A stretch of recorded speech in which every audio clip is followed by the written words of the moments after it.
بله تماشاوانین هیجام در باسی لوبکیا آلمانیا دبن حواز عقید هوریسکار اوفیسا در و دیپلماسیا برای آشتی و آزادی یا دیالوگ لسر دیالوگا کردی و هر وها افروسیا گونها جیدتی در باس کرنه می بکن سلاف بوده که حواز که حواز هم دکارم بیشن کو امریکا نها حودانی زیده تردیده جبو دیالوگا کردی سلاورس كاكي جمال بيغمان وكون زان دمكي دريجة يعني امريكي اف بروجا بشگرتنا يان چاوديريا دانستاندني كردي بيغمان هناك قناغن وي دانستاندني پیشوچون جی تیده چه بود چل هفکرنا سر مثلا لیوگره چل هفکرنا نرینا سیاسی باوریم ده گاون باش هاتن آویتن لوی مجاری ده لی اف دمکی دریجه او دانستاندن برنگی اکتیو هاتیه پراتیکی ده هاتیه سکناندن اف گره تالیه امریکا براستی گلک بشین ام ناولی بکن اپوزیون جدا دید مثلا پیمانان اجتماعی سروک پیمانان اجتماعی دید سروک دسته دانستاندنی دید هر وها سروک حکومت دمکی یا اپوزیون دید والهندر سروک گشتی قصده دید هر وها اویسا تکلین درو دید مثلا کامپا هولی او پروژه مثلا وگران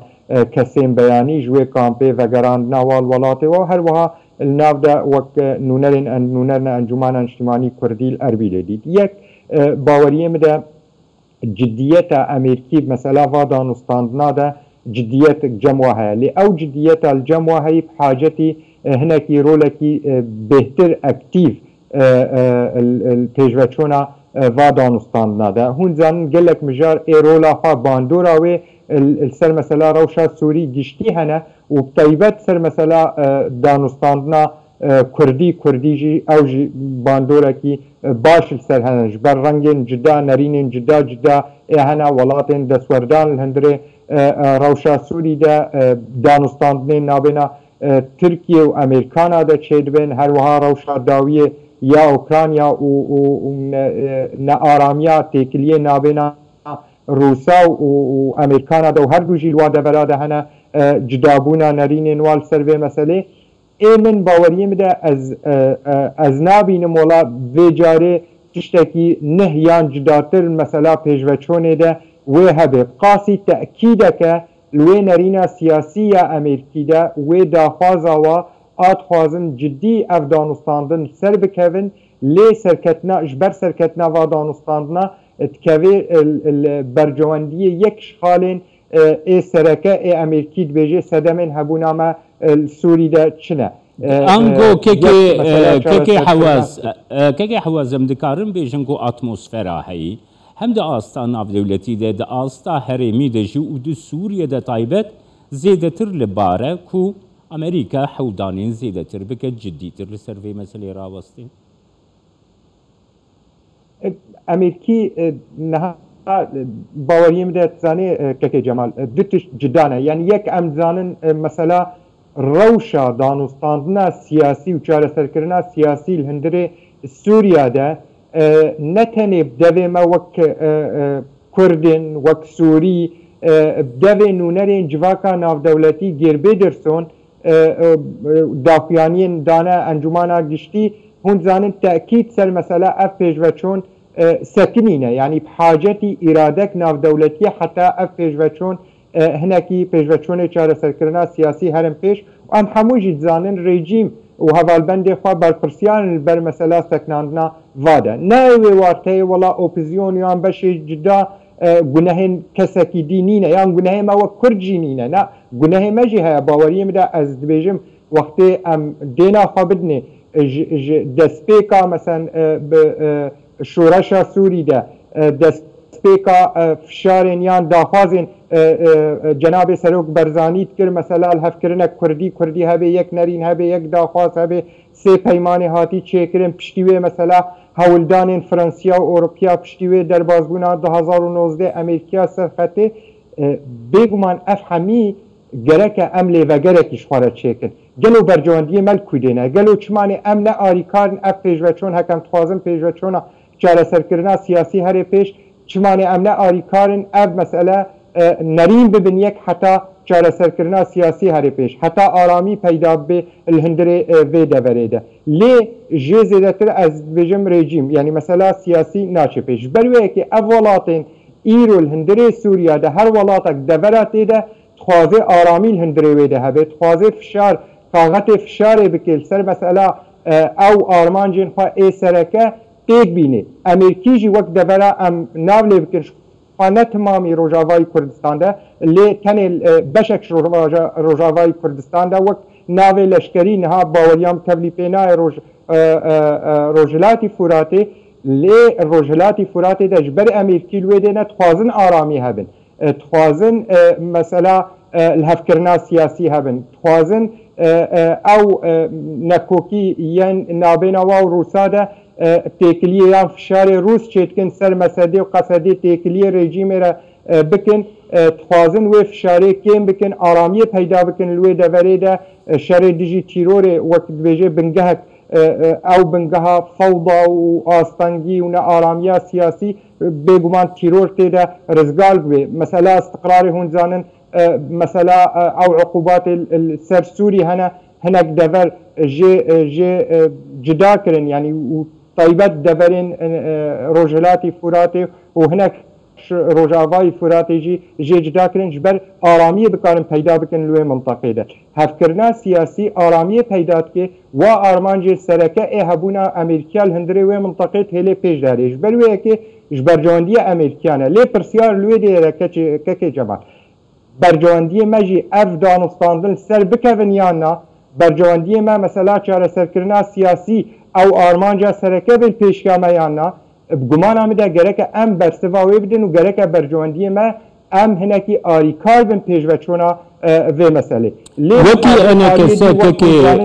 كي حواز وكي انا كسا هون آليكار جبوكو اف ديالوج و اف بروجه سر بكبه بریارین جمع وک انجمان چل کنگره داوی انجمان ده چل جواتین امانداریا گشتی ده چل شاندین ما دانستاندن الهندر ده دانستاندن اتکن نج ایرو ده شکوین ده حتی نها بریار الجمع یکش حتی لی وگره نرینا مای سیاسی جی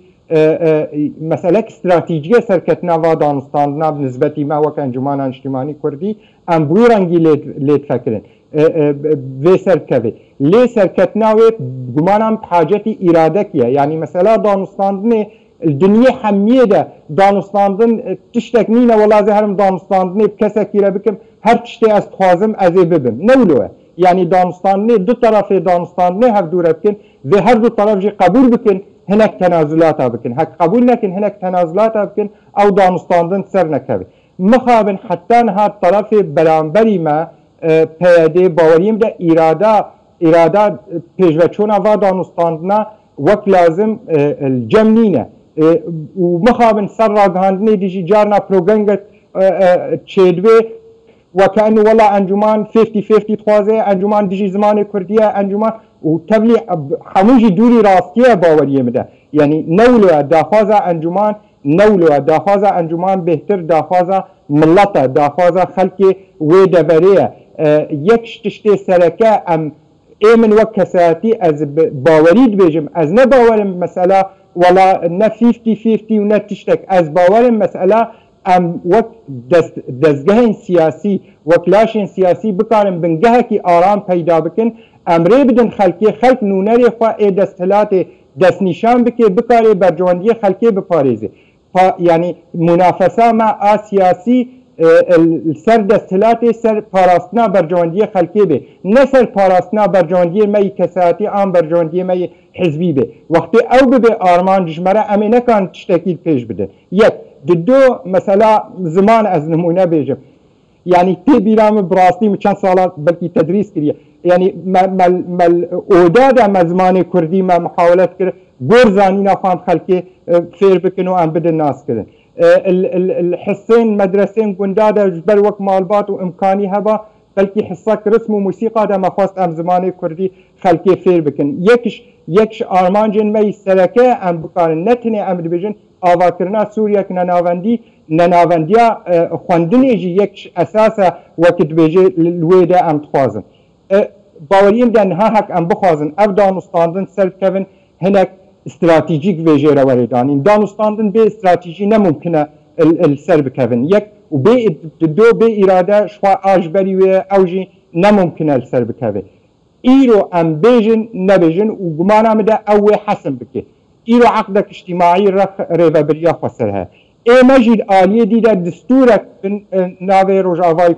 كردستانها گمانا مدا بيويستا ايرو ام دانستان كي جدي سر بكن جبل وقت قانون نبي تدبركي ريفابري